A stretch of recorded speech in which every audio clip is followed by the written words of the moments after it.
Hey, how's it going, everybody, and welcome back into the SFS channel. My name's Gavin, and today we're going to be talking through some tight end tiers and rankings for 2022 fantasy football. We're going to be taking a look at roughly my top 15 players at the position for this season. Obviously, one of the hardest to evaluate and break down on a year-to-year basis because of the sporadic production and difficulties that we have with consistency at the tight end spot in our fantasy lineup. So today we're going to be taking a look at exactly what breaks up these players, what classifies them as one tier or another, whether that be a higher or lower position on my draft board. So if you guys are new around here, make sure to drop down, click that subscribe button, and turn the bell on so you're never late for our video. We're posting content every single day here on YouTube, Instagram, TikTok, all kinds of the other social media platforms that we've got out there, from Facebook as well, the Discord server if you want to count that as social media. And we're putting up stuff in the draft guide and adding more profiles for players and more detailed content on sizzlefantasy.com. If you guys are looking for a draft guide for this year, you can check that out. The link, as always, is in the description of today's episode. Or you can get the draft guide free through signing up on Underdog Fantasy using promo code SFS when you deposit as a new user. $10 or more is all it takes. They'll double your money. And again, you'll get that draft guide on sizzlefantasy.com with my sleepers, must-own players, rounds 1 through 20, my busts, and my rankings, obviously, for redraft and dynasty. You'll get access to all that stuff when you sign up on Underdog Fantasy. Again, promo code SFS, but without further ado, let's not waste any more time. Let's get right into our tight end tiers. Alrighty, here we go. We're in tier maker for today's episode. We'll be going from the top all the way and working our way down to the bottom of today's episode. We've got our S tier here, A tier, B tier, C tier, and D tier. We will be using each of these categories for today's video. So I'm just going to work my way down from the top. Again, the S tier is where we're going to start with today. And I'm actually putting up 3 names in that category. The first, of course, being the first tight end off the board this season, Travis Kelce. Now, I actually like Travis Kelce at his current ADP on Underdog Best Ball formats. They've got him going in the late first round. Sometimes he'll dip down into the early second round, but what I like about this is the safety and the security and the positional advantage that Travis Kelce provides to owners and leagues this year. You're talking about one of obviously the best players at the position, and the only red flag that you can really possibly draw from this situation is age. Travis Kelce is working his way into his early mid-30s, if you will. So a guy who's no spring chicken, but he still looked very, very good last season. It wasn't nearly his best statistical performance last year, but he was still the tight end too. He finished just behind Mark Andrews in fantasy point per game scoring, but he did actually, surprisingly enough, have more receiving touchdowns than the tight end one, Mark Andrews. So that's something really encouraging. I think that for a guy in Travis Kelce who had 135 targets last year, that's something that is going to probably increase this season when you talk about a departure of a player the caliber of a Tyreek Hill from this offense. He had a 22.3% target share in Kansas City last year, so that marker should improve as well. And I think this is a guy who is going to see a lot of work in the middle of the field as a safety blanket. He's fantastic after the catch. And again, 10 receiving touchdowns last year. That's going to be great. I think he easily cracks the 100 reception barrier this season. And this is an impressive marker as well. He's number 7 in target accuracy last year. So speaking to Patrick Mahomes' ability to get him the ball in an effective manner, obviously, is where that stat is pulled from. But obviously, we have minimal things to question with Travis Kelce. Really, the only thing I think that is valid to raise a finger at is the age. However, I didn't really see any regression as a playmaker last year. So I'm going to try my best not to worry about that for this season. I think that you should do the same. Mark Andrews here is my tight end 2 for this season, also finding himself in the A tier. Yes, he did finish as a tight end 1 last season, but he's still, I would say that because of the situation, I give the slight edge to Travis Kelce in terms of a big board ranking for this year. Again, you can get my entire rankings for every position for the 2022 season, split up, wide receivers, quarterbacks, running backs, tight ends, and defenses, and big board rankings as well, with my top 250 players all combined into one rankings list on sizzlefantasy.com, so go check that out. Again, the draft guides via Underdog Fantasy as well. code SFS. Mark Andrews had a really great season last year for an offense that people like to say did not throw or pass the football at a high rate. They were actually number 7 in team pass plays per game, and Mark Andrews led the charge with 154 targets, which outranked Marquise Hollywood Brown, who was the number 1 receiver on the depth chart, has since been moved to the Cardinals, but it is impressive in its own right because both of those players did see elite levels of target volume in that offense, and Mark Andrews obviously capitalized on that. He was number 1 in air yards at the tight end position, so he's getting quality downfield opportunities to create plays. He had a 26.6% target share of Baltimore's offense, which is actually, in most cases, I would put context behind that number and say it's skewed, again, because this team is more run-heavy. But last season, that was not the case. They were throwing a lot because they weren't having nearly as positive of game scripts as they've had in the past. And so that 26.6% marker is a legitimate, bona fide, elite number for a player at this position. He had 9 receiving touchdowns, so 1 behind Travis Kelce for the lead in terms of these top players at the position here. They were not the top of the top. I believe there was a couple of guys who had just as many touchdowns as those two did, but the red zone work is phenomenal. Obviously they have the size and the frame to be able to do that, and Mark Andrews was number 5 in yards after the catch. So all very good markers for the first 2 players there. I'm going to have Kyle Pitts join them in the S tier for this season. He is typically the 3rd tight end to go off the board this season. And I think that at his draft price, he is the best value of these 3 players. If we're talking about draft strategy here, which player would I prefer to add on my team? It probably would be Kyle Pitts. And at times, the late 3rd round, I've scooped him up.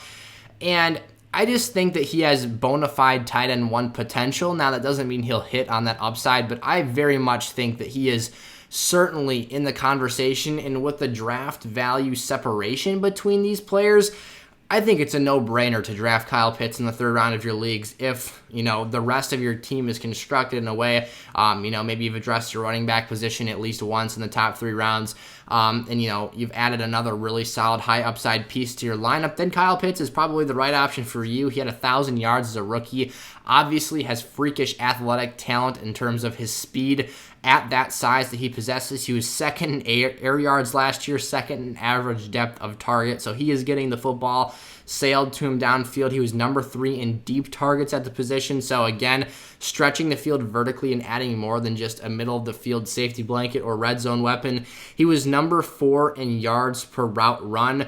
That's pretty dang good efficiency for a guy, again, in his first season. However, the one ugly stat here that stands out is 1 receiving touchdown.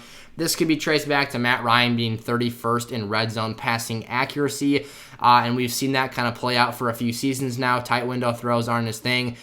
So Kyle Pitts is going to have to play make over the top and create long after the catch opportunities to score touchdowns. But, we're in a situation here where the quarterback position has changed for this team, and we've now transitioned to Marcus Mariota, who has produced multiple 3 very productive seasons for an older, far less talented Delanie Walker in Tennessee. So I think Kyle Pitts is a great match with Mariota here, who again has produced successful fantasy seasons for Delanie Walker. And I think that, we're in store for a humongous breakout resurgence, or not even a resurgence, but a, hey, look at me, like we have arrived onto the map type year for Kyle Pitts and all those who doubted him because of the lackluster touchdown total, but that is a severe outlier based on the other metrics of production he had. George Kittle and Darren Waller, I'm just going to put them both up here at the same time, land in the A tier for me. Now, these 2 players have significant, it's not even that they're red flags, but I just think that they have limitations or circumstances in their situations for me that just make it that I don't see them finishing as top 3 tight ends at this point in time. For me with George Kittle, it comes down to the fact that, I hate to say this, he's one of the most fun players to watch in the NFL. He is a fantastic football player, but, and I don't want to call him brittle, because to me, brittle is a word I use for soft guys who get lit up and injured all the time. George Kittle is a mauler, and it's almost the physicality of which he plays football that results in more wear and tear on his body. He is seeing more issues occur throughout the course of a season because he absolutely bashes himself into players in the run game every single snap, on top of being an incredibly athletic and physical route runner. So He's only played 16 games one time in his career, and that was prior to his 2018 breakout, so in his 2017 season. And every year since that, he has played 14 games or less, so you're going to have some missed production opportunity here.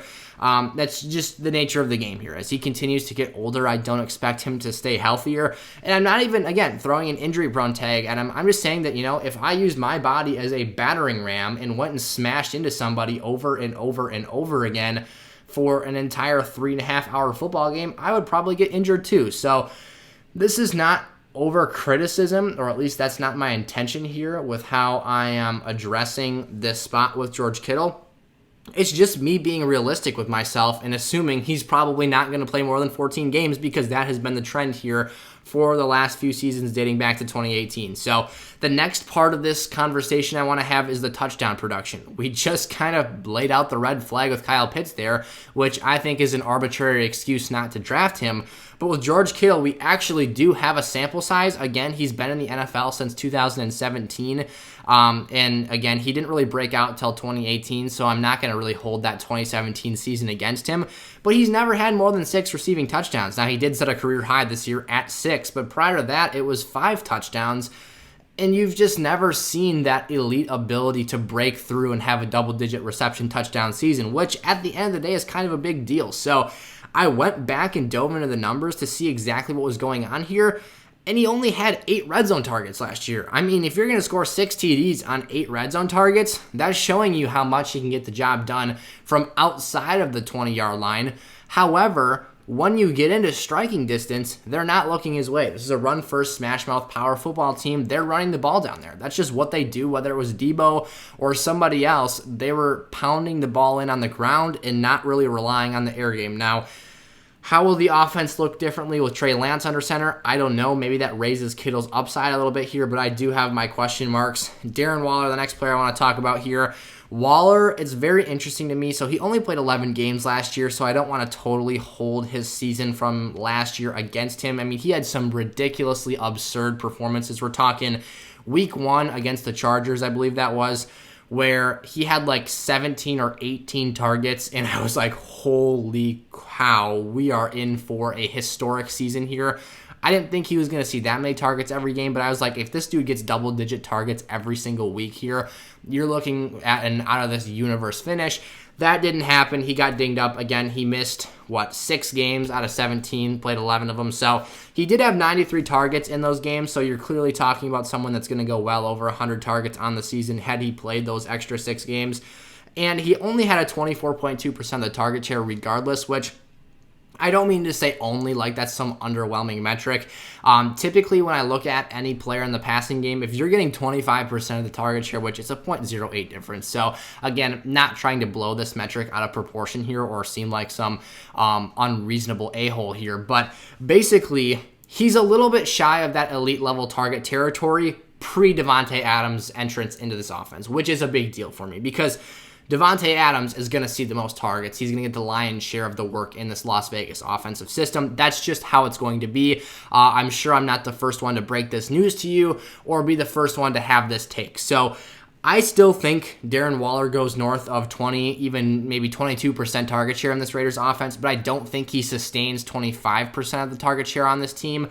I just think it's slightly unrealistic to have that high of expectations for him. So, again, my expectations are still high because he's in the A tier here. That's just the difference between being an A tier level player and leaping up to S tier is that extra target share and volume, because volume for pass catchers is king. You're talking about, guys who have average levels of talent that can produce borderline elite numbers if they just get enough work in that passing game, and that's something that, again, is very realistic and very possible to make happen in today's NFL. So the next name I want to talk through here is Dalton Schultz. Let's toss him up on the board. Yes, he makes my A tier. It doesn't seem like the flashiest move in the world, but based on his draft value, or going back to Kyle Pitts here, I would maybe prefer to draft Dalton Schultz over the previous 2 players in this A tier because the draft cost is significantly cheaper. You're talking about a guy who is being drafted closer to a TJ Hawkinson than he is to a Darren Waller or George Kittle, And I think the offensive game has opened wide up. I really messed my words up there. Has opened wide. Whatever it is, guys. The door is open for Dalton Schultz to have a massive season. He had a really good one last year. Wow, we had some spaghetti-o words right there. So basically, Dalton Schultz here. The argument is both for him and CeeDee Lamb. The opportunity has presented itself with 103 targets disappearing with the trade out of Dallas to Cleveland for Amari Cooper. There's a lot of food on the table for these two guys to gobble up this season. I think you take a CeeDee Lamb and A, get him to elite target territory, and B, I think you get Dalton Schultz into elite target territory for a tight end. Again, maybe we shouldn't hold tight ends to the exact same standard that we hold wide receivers to, but when you're getting tight ends having a target share volume that you would consider to be elite for a wide receiver, that does that much more for you at the tight end spot. So for Dalton Schultz, who had 104 targets last year, what if we get to 120? 125 is probably his ceiling, but this is still a guy who had 14 red zone looks, so you're talking about having 6 more than George Kittle, and 8 touchdowns, which again is also higher than George Kittle's production output, on 82.6% of the snap share in this offense, so he is on the field a lot. And again, when playmakers disappear, someone else needs to step up. I would much rather put my chips on the table for a Dalton Schultz, who we saw have a great season last year, as opposed to betting on a Jalen Tolbert, who is a young guy, rookie wide receiver, coming out of a smaller school with lesser levels of competition, and asking him to step up and be Amari Cooper, who's a former top 10 pick, I believe, in the NFL draft in, 2015 out of Alabama. So for me, Schultz makes a lot of sense here as a great draft value, a must-have player, and someone that we honestly need to be scooping up as many shares of as we can this season. Now, that's the end of the A tier there. We're going to jump into the B tier here. TJ Hockenson is the first guy up on the table for me. Now, TJ Hockenson had a better year than it would seem last season. However, availability has actually been somewhat of an issue for him, which is really not something I expected to be the case. Again, I'm not going to call him brittle. This dude is a heck of a football player. And actually something I said recently is that I think that TJ Hockenson may actually be a better football player than he is a fantasy football player. And what I mean by that is this is a well-rounded and complete tight end that is very good in the blocking game and can add a level of dynamic ability to the passing offense. However, his production, I think, definitely has a cap. There's a ceiling here, A, because of athleticism, and B, because of the structure of the offense he plays in, and C, because of the other options and weapons on this football team. I think that, TJ becomes either the tertiary option in the passing game or whatever after tertiary would be, like a quad, something for, is quad. So, TJ, we're talking Amon-Ra St. Brown, Jameson Williams. That would make him the tertiary option. And if you want to wedge DeAndre Swift in there, there's a chance that might kind of boot him down to that 4th spot. So Hockenson in 12 games last year, again, that availability factor, missing 5 contests. That is something that's a little bit concerning again. He did have 6.9 yards per target, or excuse me, that would be, that speaks for itself. He'd have 6.9 targets per game, so nearly 7 targets on each game of the year. That would have put him over the 100-yard marker if we were talking about pacing that out for the entire season. So he was in line to have a really good year for volume, which is what we expected to be the case with Jared Goff pre-Amon-Ra St. Brown breakout, really having no other options besides DeAndre Swift and Hawk to throw the football to. But now you've added another thing into the mix here. 2 things, actually. 2 wrenches in the Hockenson plan. You've got a top draft pick selection headed towards Jameson Williams' way, and you've got the breakout late season of Amon-Ra St. Brown as a very talented and skilled playmaker, which obviously adds a little bit more spice to the situation here. So this is a guy who last season, when I expected TJ to go north of a 25% target share, like literally peppering him in volume. Now, something that we did kind of forecast last year that came to fruition in a negative light for fantasy football was that defensive units were targeting all of their game planning towards stopping TJ Hockenson in the pass game. Maybe that stopped Jared Goff, and if he had any ounce of, decision-making skills, which clearly he does. He's went to a Super Bowl. He's not Patrick Mahomes, but he's also not the MVP. You're talking about a guy who is not throwing him the football because he knows that Hockenson straight up is not open, and there is a very tight window to get that football delivered on time and on target with. So Hockenson had a bit of an underwhelming year last season, and I think that going forward, we do have to project those other players wedging themselves into this offense, which is going to cap his upside.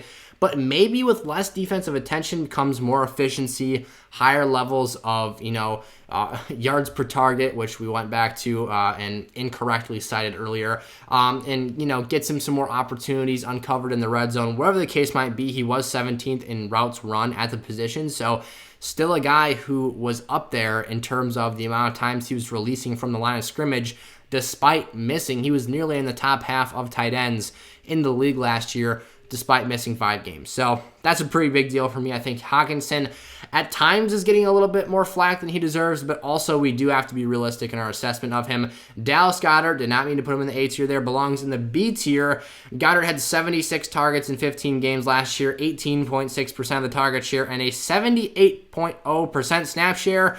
What do these numbers mean to me?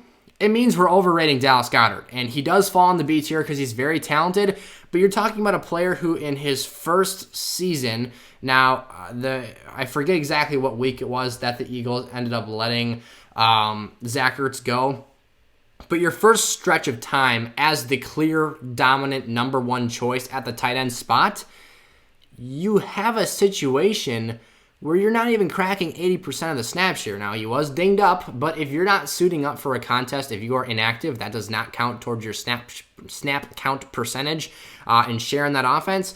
And a guy who's seeing just 18.6% target share pre-A.J. Brown is kind of an issue for me. Now, this is a bottom 3 team in the NFL in terms of their passing plays per game. They ranked 29th last year, but this is still important to think about here.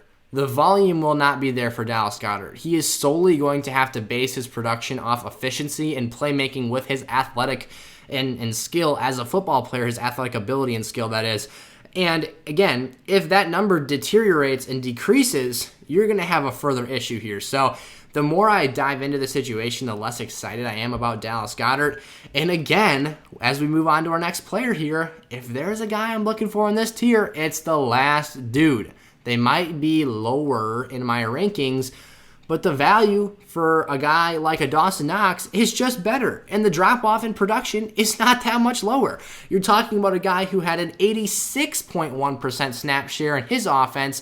Again, that's 8% higher than what Dallas Goedert had in Philadelphia on a bottom 3 passing offense with a quarterback, that's back to Dawson Knox now, tied to Josh Allen. So you've got arguably the best quarterback in the National Football League. Let's just call him top 3 for the sake of argument, because I'm not trying to get in any fights with you guys in the comments, although I would say Josh Allen probably should have been the MVP last year over my man Aaron Rodgers, and is just a freak of nature. The only thing that could stop him was a coin toss.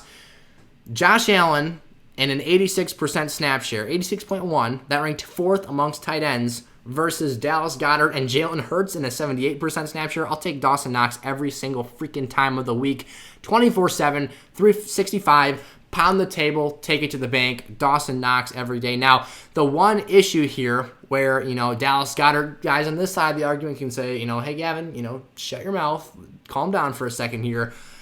Dawson Knox only had a 16% target share in this offense with 71 targets on the year, which is 2.6% lower than Dallas Goedert, again, albeit in a lower passing volume offense. So technically, my refute and rebuttal to that is Dawson Knox saw just 5 targets fewer than Dallas Goedert did. The percentage difference is so great because one target in the Eagles offense that threw the ball fewer times is going to make up a larger percentage of their total passing offense versus one of the top passing offenses in the league that has higher passing attempts. You divide that same one target by that total passing number, the math works out, and it's a lower share of that offense. So hopefully that made sense to you guys. Again, I try not to say wishy-washy bull jive on the channel here.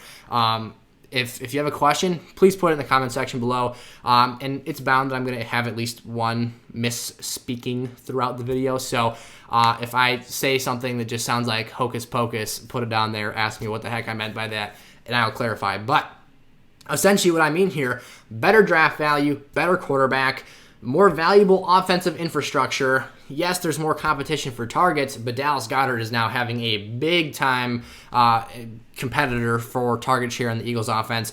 I'm staying away. We're 3 for 3 here on tiers, me wanting the last guy on the tiers list. Now, this tier is not nearly as competitive, I would say. I have a fond liking for both of these two players in the C tier here, so basically I just spoiled who's in the D tier, but we'll get to those players and break them down in a second, so don't go anywhere. Click that like button, subscribe to the channel if you're new around here. Sleeper's making noise on today's video, so I'm not going to bother with that right now. Hopefully it doesn't go crazy.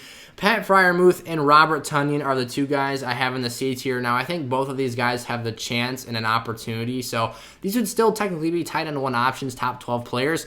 I think they have a shot to be really nice, underrated lineup pieces. The reason for Pat Freiermuth is you're a possession tight end, had 79 targets, which was only 13% of the Pittsburgh passing share last year, but this is a team that was really inefficient, so despite the fact that they just cranked these asininely long drives out where they were throwing 3-yard, 4-yard passes over and over and over again, he still saw 79 targets, which was actually a greater number than both Dallas Goedert and Dawson Knox last year. So, and this all goes along with him having a 61.8% snap share. That results from him splitting some time with Eric Ebron early in the season and just being a rookie. Tight ends is a position that is kind of tough to get on the field. Let's be totally honest about things here.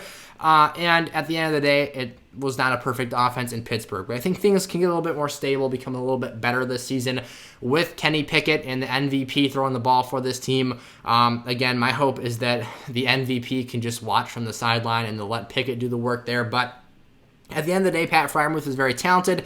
He's a phenomenal, again, possession receiver. If, obviously we're talking tight ends, but receiving option in the passing game.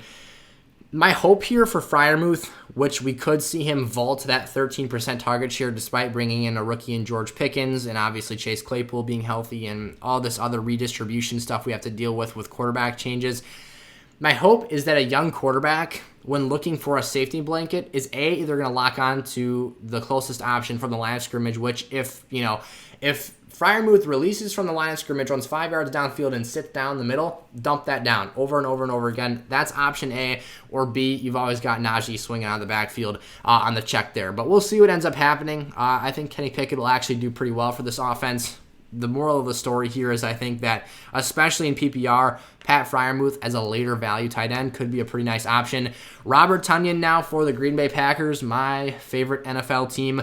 The reason for concern here is he's coming off an ACL and his best tight end finish being in 2020. Aaron Rodgers' latest, that's not even true either. 2 MVPs ago, or 1 MVP ago, I don't know. He won the MVP in 21 and 20. It was the 2020 season is what I'm talking about here because, again, he had a midseason ACL tear this year, which I think, obviously, realistic expectations should have us having some lingering effects, impacting him throughout this year.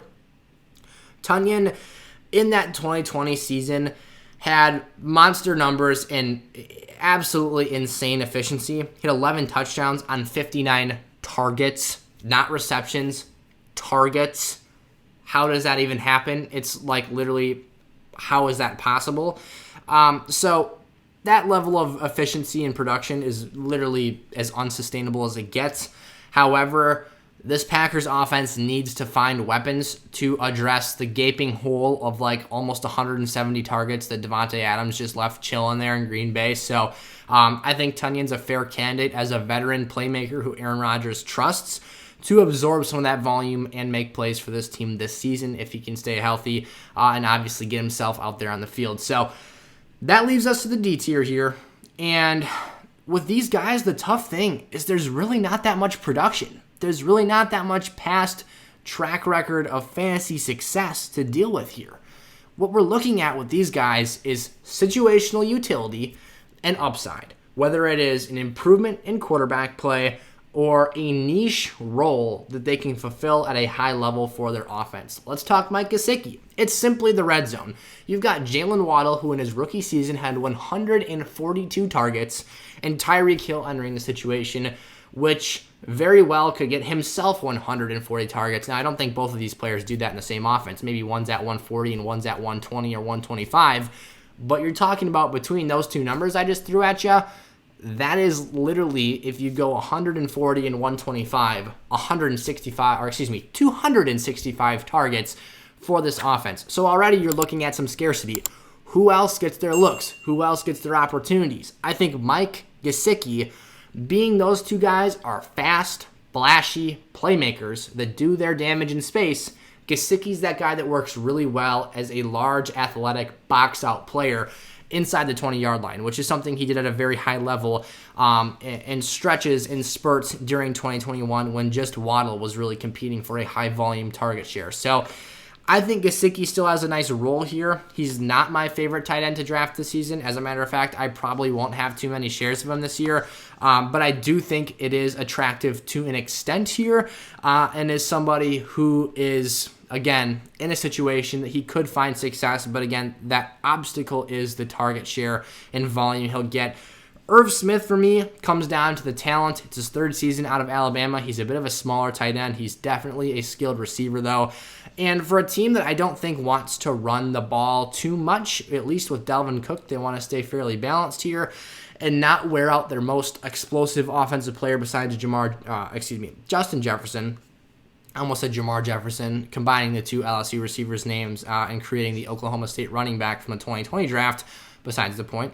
So for me, Irv Smith, I think, just fills a role for this offense. I expect him to be more efficient and productive with the touches. If you literally just give him Tyler Conklin's workload from last year, Irv Smith is just a better pass catcher and playmaker, and therefore I think he'll have more production as a fantasy player. It's as simple as that for me. When we talk about a guy like David Njoku, very talented, insanely athletic, has done some really nice things in individual moments in his NFL career, but he has never been the guy or the number two guy for an offense with competent quarterback play or consistent passing offense. And that's what I think he could have if Deshaun Watson plays. But now, you guys, there's so much news and just stuff to break down with this Browns situation. You know, we're up to 66 non-disclosure agreements. We had 24 cases pop out of the abyss of the black hole in the sky and just rain terror on all Browns fans, which I'm not a Browns fan, so personally I don't really care for those purposes. If Deshaun did wrong, please suspend him the whole season. He deserves it. But if he didn't, and now he's settled 20 of the 24 new cases, Again, I'm no legal expert. I'm not a lawyer. I make fantasy football videos. That's what I do. Subscribe if you're new around here. We love to have you, and we're happy you're listening. But it just creates this mess for a simple guy like me who's trying to break down this situation. If Baker Mayfield's the all right. Let's stop right there. Baker Mayfield is not playing football for the Browns this season. Let's be very clear about that.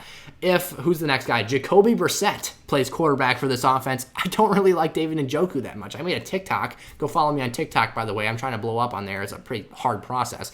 I made a short TikTok, Instagram reel, whatever you want to call it, essentially breaking down the situation, and I loved it. With Deshaun Watson, it looks perfect. He has created very fruitful fantasy situations for his playmakers, but it's a totally different ballgame when you change that quarterback. And that, we can segue to Albert O, our last player here on the far right. Again, the streak kind of ended right here, to be honest, with the last three guys on the right. The streak ends with Albert O, the video ends talking about Albert O today.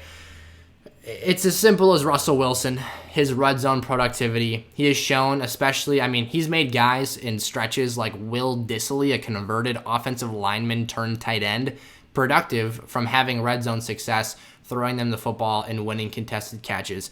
If Albert O can be that guy, he's fairly athletic, he's got nice size, he's got decent speed. He could find a niche in that offense. He's not going to be the number 2 or heck, probably not even the number 3 offense in the passing game for Denver. But with high offensive productivity comes high opportunities for success for all players involved. Just look at Dawson Knox and his 16% target share in the Bills offense last season. So those are our top 15 tight ends for today. I hope you guys enjoyed today's video. I had a lot of fun diving in and exploring the rankings for this season and, just talking some ball with you guys. As always, if you enjoyed today's video, make sure to drop a like before you head on out. Leave a comment if you have any questions for me. Check out the SFS 2022 draft guides on sizzlefantasy.com. Put a lot of work into those, and we're still putting out more stuff for you every single week in those. It's a continual process. You're going to get fresh content every single week and a lot of stuff to check out on that platform. So go check that stuff out, you guys. As always, we'd love to have you in the community here, so click that subscribe button if you are new around here, and let's have a dang good summer and off season together and convert that into high levels of fantasy success during the regular season this upcoming year. So thank you so much, you guys. I will see you next time. Peace out.